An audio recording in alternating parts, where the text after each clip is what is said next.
శివాయ నమస్కారం. 100 వీడియోస్లోని మనం బేసిక్ వేదిక్ అస్ట్రాలజీ నేర్చుకోవడానికి ఒక ప్లేలిస్ట్ లాగా ఒక క్రమంగా ఒక్కొక్క వీడియో ఒక్కొక్క రోజు మనం డిస్కస్ చేస్తున్నాం. ఈ రోజున మనం లెసన్ 8 8వ పాఠం 8వ వీడియో. దీంట్లో మనం నక్షత్రాలు ఇన్ రాశి అని రాశాను. నక్షత్రాస్ ఇన్ రాశి మనం చదువుకున్న ఈ మొత్తం బ్రహ్మాండంలోని 360 డిగ్రీస్లోని 27 నక్షత్రాలు ఉన్నాయి. అదేవిధంగా 12 రాశులు కూడా ఉన్నాయి. అయితే నక్షత్రాలు 27 ఉన్నాయి, రాశులు 12 ఉన్నాయి. అయితే ఈ నక్షత్రాన్ని రాశిలో ఎలా అడ్జస్ట్ చేశారు అనే టాపిక్ మీదే మనం ఈరోజు ఈ వీడియోలో డిస్కస్ చేస్తాం. సో మనకు తెలిసింది ఏంటంటే ఆల్రెడీ 28 నక్షత్రాలని అభిజిత్ నక్షత్రాన్ని వదిలేసి 27 నక్షత్రాలనే మనం అస్ట్రాలజీలో మనం యూజ్ చేస్తాము. సో మనకి 27 నక్షత్రాలు ఉన్నాయి.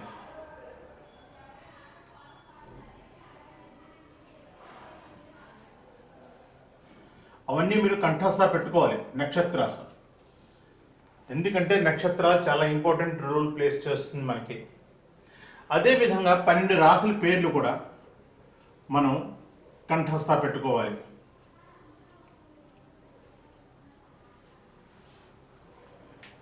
మేషరాశి, వృషభ రాశి, మిథున రాశి, కర్కాటక, సింహ, కన్య, తుల, వృశ్చిక, ధను, మకర, కుంభ, మీన. మొత్తం ఈ 12 రాశులు మనం గుర్తుపెట్టుకోవాలి. అదేవిధంగా మనం 27 నక్షత్రాలు మనం చదువుకున్న 3 గ్రూపుల్లోని ఒక్కొక్క గ్రూపులో 9 నక్షత్రాలు చెప్పిన అశ్వని నుంచి ఆశ్లేష దాకా ఫస్ట్ గ్రూప్ వస్తుంది. దాంతో మఘా నుంచి జ్యేష్ఠ దాకా వస్తుంది. దాంతో మూల నుంచి మనకి లాస్ట్లోని రేవతి దాకా మొత్తం 27 నక్షత్రాలు క్రమంగా మనం నేర్చుకోవాలి. అవి కంఠస్థ పెట్టాలి, 12 రాశులు కూడా కంఠస్థ పెట్టాలి. సో ఈరోజు మనం చదువుకునేది ఏంటంటే ఇది మొత్తం మన జోడియాక్, అంటే దీన్ని రాశి చక్రం అంటాం. ఈ రాశి చక్రం ఏ విధంగా ఉంది, ఇది మనకి 360 డిగ్రీస్.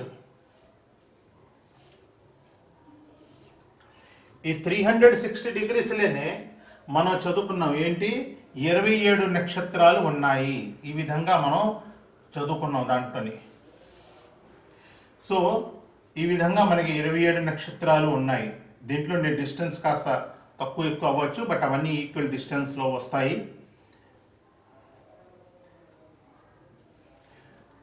సో ఈ మొత్తం స్పేస్ని 27 భాగాలు భాగించి ఒక్కొక్క భాగం ఎంత వస్తున్నది, ఒక నక్షత్రం మనం నేర్చుకున్నాము. ఇది 13 degrees and 20 minutes మనం చదువుకున్నాం.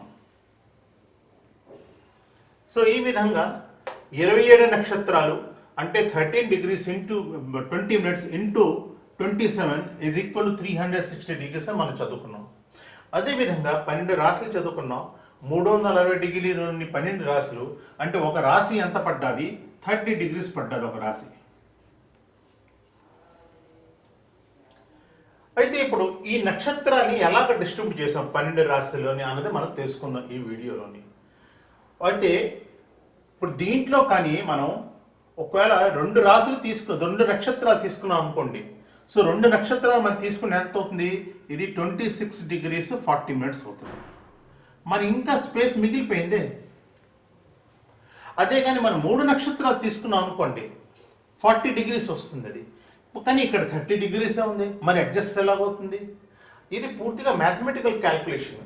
కానీ పరాశర ఋషి అతను ఏం చేస్తారంటే ఒక్కొక్క నక్షత్రాన్ని 4 భాగాల్లో డివైడ్ చేసి ఒక్కొక్క నక్షత్రం ఒక భాగాన్ని మనం పాదము అన్నాం. అంటే ఏంటంటే ఒక నక్షత్రంకి 4 పాదాలు ఉంటాయి. సో ఇప్పుడు ఏంటంటే మనకి ఒక నక్షత్రం 13 డిగ్రీల 20 నిమిషాలు, దీంట్లో 4 పాదములు ఉన్నాయి. సో డివైడెడ్ బై 4 మనకి ఎంత వస్తుంది? సో ఇక్కడ మనం డివైడ్ చేస్తే 4 3 12, ఇంకా 1 డిగ్రీ మిగిలిపోయింది మనకి. 1 degree is equal to 60 minutes. So 60 + 20 = 80 minutes మన చేతిలో మిగిలింది. 80ని 4తో డివైడ్ చేస్తే మనకి 20 minutes వచ్చేసింది. అంటే ఒక పాదం 1/4 1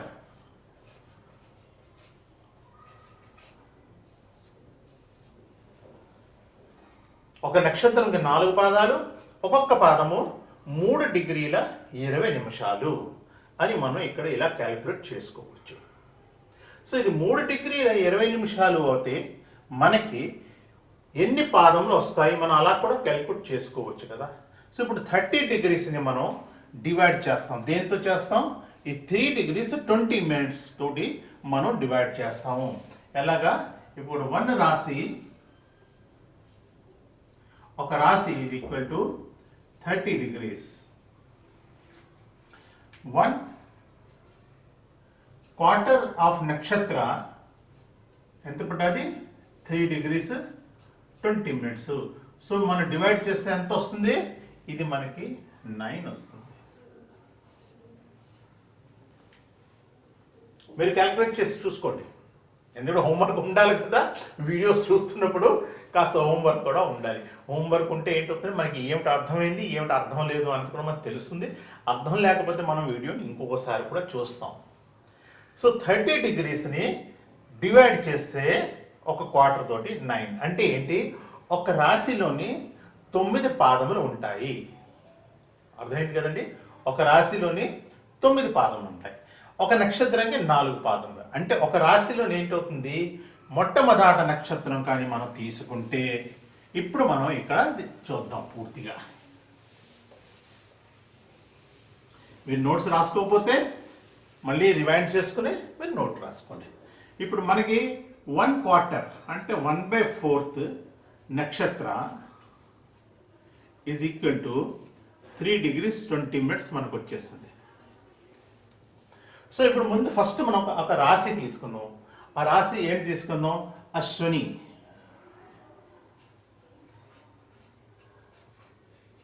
అశ్విని ఎంత వచ్చింది మనకి? 30 డిగ్రీస్ వచ్చేసింది. ఇదంతా ఇది మనకి 30 డిగ్రీస్.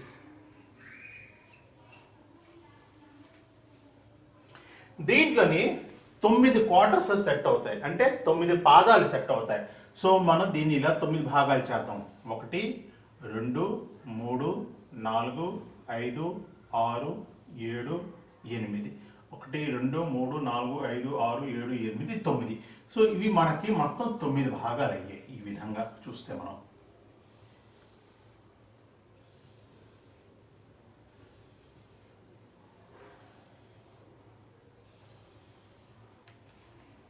అంతే కదండి, 9 భాగాలు అయ్యాయి. ఇదంతా మనకి ఎంత? ఇదంతా మనకు ఒక రాశి అయింది. ఒక భాగం మనకి ఎంత వచ్చింది? 3 డిగ్రీస్ 20 మినిట్స్ వచ్చేసింది.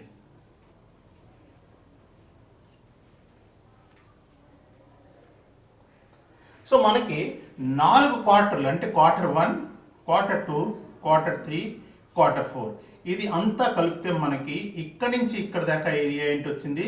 ఇది మనకి అశ్వని. నెక్స్ట్ 4 క్వార్టర్లు తీసుకుందాం. మళ్ళీ ఎన్ని ఉన్నాయి? మళ్ళీ నెక్స్ట్ 4 మంది దొరుకుతాయి, ఇక్కడ దొరుకుతాయి. సో 1 2 3 ప్లస్ 4 ఇదంతా కలిపితే ఏంటండి? ఇది భరణి.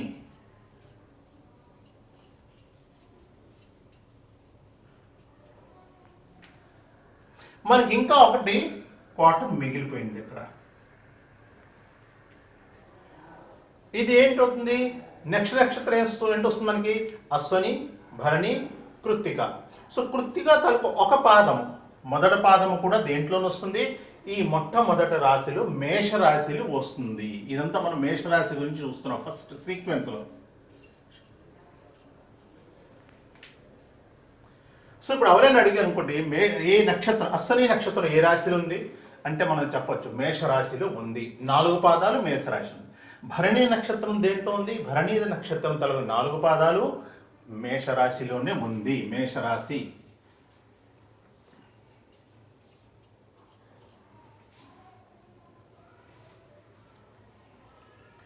కృత్తిక నక్షత్రం పూర్తిగా ఉందా? లేదు. కృత్తిక నక్షత్రం ఎక్కడుంది?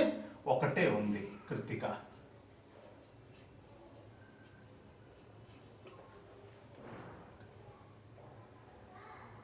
అయితే ఏంటవుతుంది మరి? కృత్తిక మిగిలిన నక్షత్రాలు ఎక్కడ అవుతుంది? మనం చదువుకున్నాం రాశి తలుగా ఏంటి వస్తుంది? మేషరాశి తలుగా వృషభము వస్తుంది. వృషభము రాశిలోని తక్కిన మిగిలిన కృత్తికా తాలూకా 3 పాదాలు వస్తాయి. పాదం 2, పాదం 3, పాదం 4. ఉదాహరణకి మనం ఇక్కడి నుంచి ఇది సపోజ్ ఇలా తీసుకున్నాం మనం. ఇప్పుడు దీంట్లో కూడా మనం 9 భాగాలు చేసాం అనుకోండి. ఈ విధంగా క్యాల్కులేషన్ చేసాం అనుకోండి. సో మనకి ఇక్కడ 1వ పాదం వచ్చింది కాబట్టి ఇక్కడి నుంచి ఈ 2, 3, 4 అంటే ఇక్కడ నుంచి ఇక్కడ దాకా కృత్తికా నక్షత్రము దేంట్లో వస్తుందంటే మేషరాశి తర్వాత వచ్చేది వృషభ రాశి.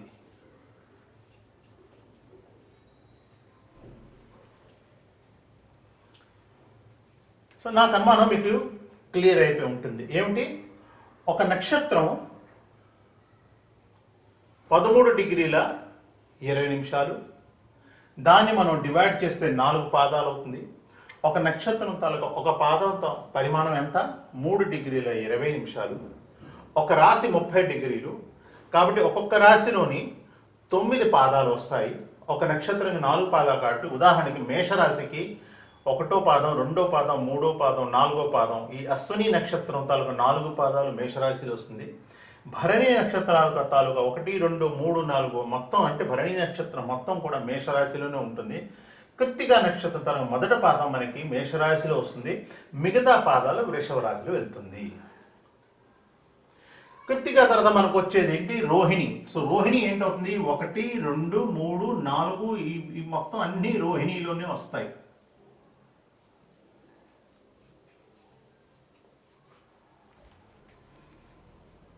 అయితే మరి దీంట్లో కూడా 9 పాదాలు ఉంటాయి కదా వృషభ రాశిలో కూడా. సో ఇక్కడ 4 వచ్చాయి అంటే రోహిణి మొత్తం 4 పాదాలు వచ్చేసాయి. అదేవిధంగా మనకి కృత్తికా తాలూకు 3 పాదాలు వచ్చాయి. కానీ మనకి ఇక్కడ 4, 3 ఎప్పుడు ఇంకా 2 పాదాలు మనకి మిగిలే. అప్పుడు ఏంటవుతుంది?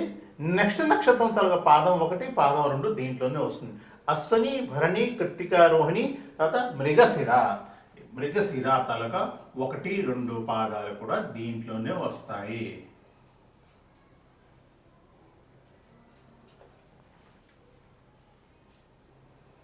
అలాగే ఇప్పుడు మేషరాశి, వృషభ రాశి, దీంతో వస్తుంది మిథున రాశి.